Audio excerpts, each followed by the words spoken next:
What would your life be like if you were born as a dragon? All that fire-breathing, flying, and treasure hoarding would be pretty cool, right? Plus, you get to live for thousands of years and not have to worry about taxes or rent. Life would be sweet because you are basically the apex predator in your environment, and every other creature has to bow down to your dragon supremacy.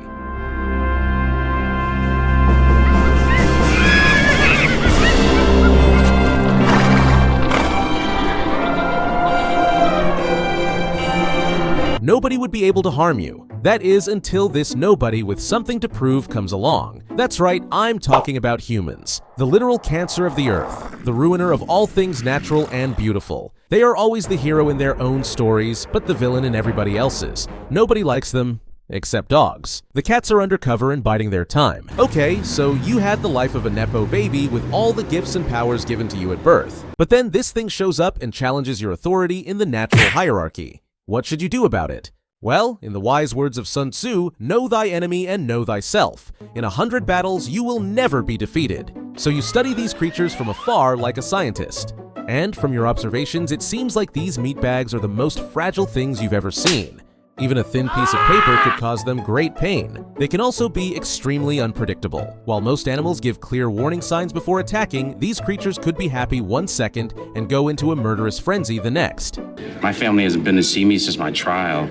You eat 9 people and all of a sudden they don't know who you are anymore. They can work together to build the most amazing cities and monuments you've ever seen, only to blow it all up because they hate each other and themselves. Okay, so you've gathered everything you needed to know about your competitors, and it seems like they'll die out on their own in a few generations, so you probably won't have to worry about them. Son of a human. Despite all their physical and mental weaknesses, they've managed to become one of the most successful creatures on Earth. So successful they are driving others into extinction without even trying. Okay, well, this was going to be a story about dragons though. So let's talk about dragons. Like all celebrity gossip, dragons are different depending on who's telling you about them. To give you a better picture of what life was like for a dragon throughout the ages, we're going on a field trip back in time and space. We arrive in China around 5,000 years ago. A sculptor was just capturing your image for a jade artifact called Loong, which will be used as a ceremonial decoration for the rich and powerful. You are now a dragon in ancient China, and you're the hottest thing since steamed buns. Dragons represent power, wealth, and divinity during this time, which is why everyone wants your image plastered all over their walls. We're like the Beatles in their prime, but more majestic. I said, more majestic. I said more majestic!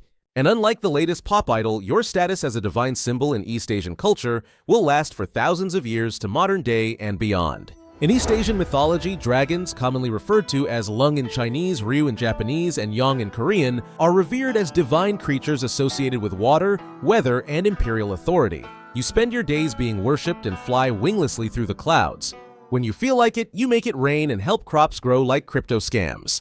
You mostly live in watery places like rivers, lakes, oceans, or even deep mountain ponds. Unlike your reclusive hoarder cousins, you have important jobs such as governing over the weather and telling aquatic creatures what to do. You're basically the CEO of the water cycle. You also serve as a symbol of imperial power. Emperors were considered the descendants of dragons and were even referred to as dragons themselves. Fast forward thousands of years and guess what? People are still obsessed with us.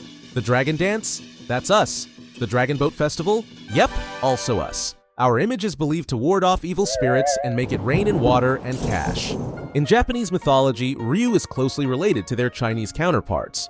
They are water deities who dwell in oceans and rivers and are also linked to rainfall and storms. Mythological stories such as the tale of Yamato no Orochi, an 8-headed serpent slain by the storm god Susanoo, blend together themes of conquest and nature's power. Japanese dragons often appear in art and literature as guardians of knowledge and sacred sites. For example, in Spirited Away, the character Haku is a guardian spirit of the Kohaku River. Similarly, in Korean mythology, dragons are seen as noble beings who embody strength and protection. They're often depicted as former Imugi, giant serpents who ascend to dragonhood after achieving enlightenment or completing a trial. Some say that an Imugi could become a true dragon, or Yong, if it caught a Yuju that had fallen from heaven. The Yuju is a magical wish-granting orb that would signify the Imugi's worthiness to ascend.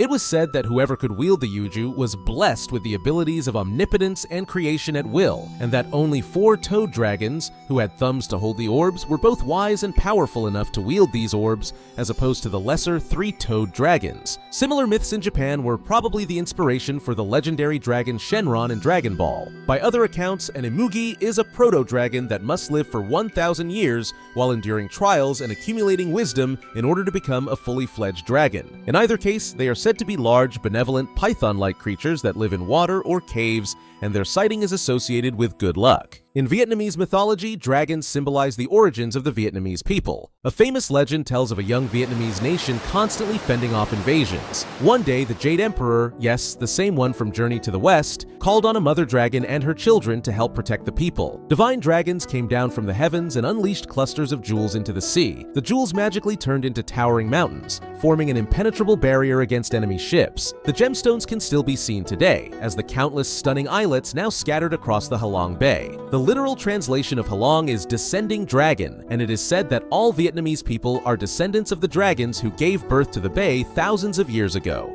Now you might be wondering, as awesome as our weather-controlling godlike powers are, how did it come to be? Many academic theories exist to explain the origins of the mythical Eastern dragon. There's the idea that they started out as symbols used by prehistoric clans and were inspired by real-world large snakes. When these tribal societies became more class-based, the powerful and divine dragon became a symbol for the ruling class. The Loong may also be related to the Chinese alligator. 7,000 years ago, the marshy floodplains of the lower Yangtze River was an alligator haven, and it's possible the legend started here. The image of a Loong today may have been based on their reptilian cousins, but it may have also been influenced by people's attempt to explain the noise and spiraling forms of thunder and lightning they saw in the sky. This also explains why they were so often associated with rain and the weather in stories. Tornado in Chinese is called Long Juan Feng, which is directly translated as dragon swirling wind.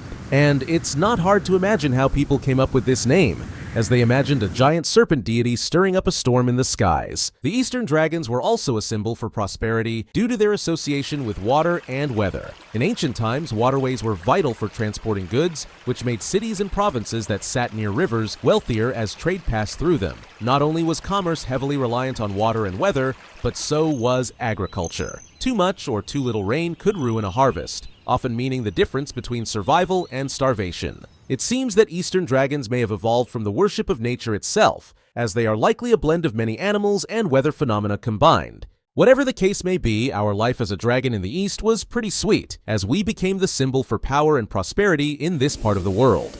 The Loong is one of the most iconic figures in Eastern mythology, playing a central role in both ancient legends and modern stories. Often symbolizing the destiny of the Chosen One, the Loong is a recurring presence in stories featuring gods and their eternal battle for power. Join us next time as we travel to ancient Mesopotamia and Europe to uncover more histories of dragons. Together, we'll explore the legends of the world tree Yggdrasil and discover how dragons came to symbolize humanity's struggle between good and evil.